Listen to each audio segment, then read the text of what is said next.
guys! Welcome to me! Guys, ayan. For tonight video natin, nagluto ako ng kuratela.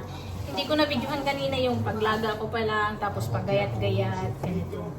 Pero ayan na tayo. Meron na tayong nagisa na kuratela. Nasangkutsa ko na siya kanina pa. Ngayon, gagawin ko mute lang muna natin yung TV. Ngayon, ang gagawin ko guys, no?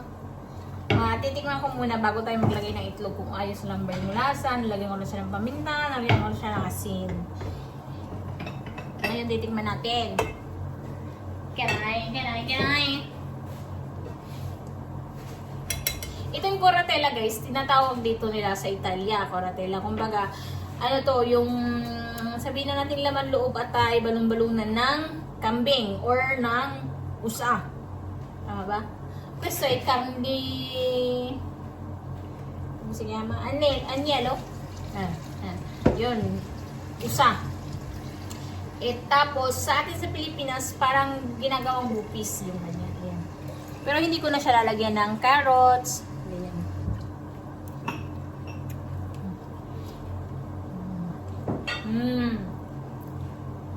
Ulam na. Ulam na talaga.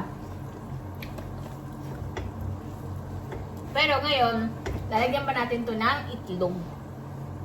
Nagbati na ako ng itlog dito.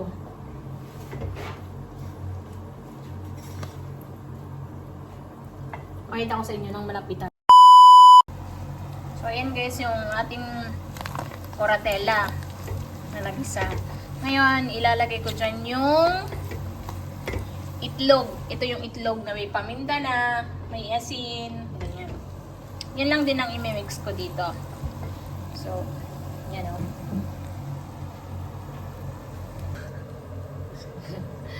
Ayan guys, lalagay na natin yung egg.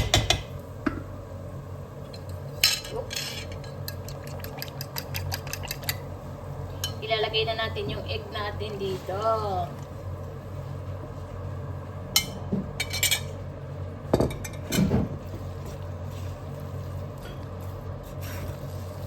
Yan, haluin lang natin. Mahina lang naman yung apoy niyan.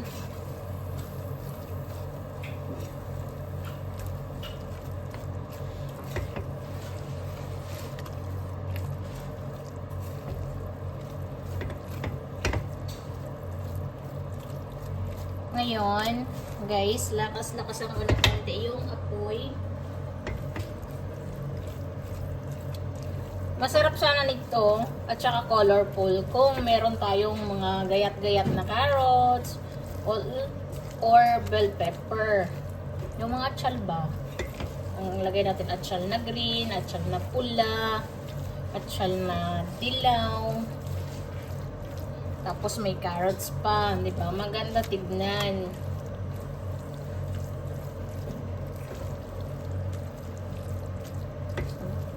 Mahina lang kasi yung apoy natin dyan. Kaya yung ganyan pa. May patutuyuin.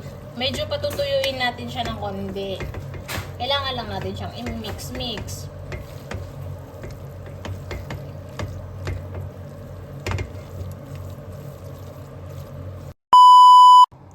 So, ayan. Yan po. Dalhin na natin dito sa lamesa.